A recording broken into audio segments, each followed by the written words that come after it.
Food business start చేస్తున్నారు అయితే ఈ వీడియో మీకోసమే. మన ఎఫ్ఎస్ఎస్ఐ ఈ ఏప్రిల్ నుంచి కొన్ని కొత్త అప్డేట్స్ తీసుకొచ్చేసింది. Number 1, registration limit.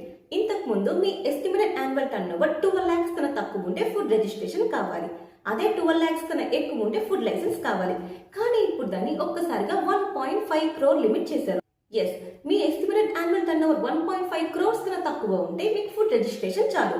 అదే 1.5 crores కన్నా ఎక్కువ ఉంటే ఫుడ్ లైసెన్స్ తీసుకోవాలి.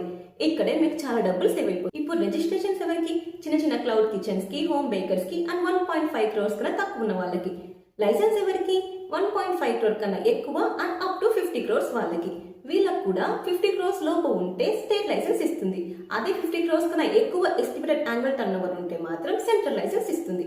అండ్ మీరు ఇంపోర్ట్ ఆర్ ఎక్స్పోర్ట్ చేస్తుంటే సెంట్రల్ లైసెన్స్ ఇస్తుంది. అండ్ మీకు ఇందులో ఇంకో కొత్త గుడ్ న్యూస్ మీ లైసెన్స్ కి లైఫ్ టైం వ్యాలిడిటీ ఉంటుంది. ఎస్, ఇంతకు ముందు మీరు లైసెన్స్ ఆర్ రిజిస్ట్రేషన్ తీసుకున్నప్పుడు ఎవ్రీ ఇయర్ రెన్యువల్ చేసుకోవాల్సి వచ్చేది. కానీ ఇప్పుడు అది లేదు. మీ licence or registration lifetime validity. కానీ మీరు every year annual fee pay చేసుకుంటూ ఉంటే చాలు. వీటితో పాటు ఇంకో కొత్త అప్డేట్ కూడా వచ్చింది. అదే జియో ట్యాగింగ్. ఎస్, మీరు మీ బిజినెస్ ఎక్కడి నుంచి చేస్తున్నారు అనేది డిజిటల్లీ వెరిఫై చేస్తారు. అండ్ ఇప్పుడు స్విగ్గీ అండ్ జొమాటో వాళ్ళు కూడా మెయిన్ గా ఈ జియో ట్యాగింగ్ ఉన్న వాళ్ళనే యాక్సెప్ట్ చేస్తున్నారు. సో ఈ వీడియోని మీ ఫ్రెండ్స్ ఫుడ్ బిజినెస్ చేయాలి అనుకుంటున్న వాళ్ళకి ఆర్ ఆల్రెడీ చేస్తున్న వాళ్ళకి షేర్ చేయండి. ఎందుకంటే ఆల్రెడీ చేస్తున్న వాళ్ళు ఇంకా నుంచి రెన్యువల్ చేసుకోవాల్సిన అవసరం లేదు.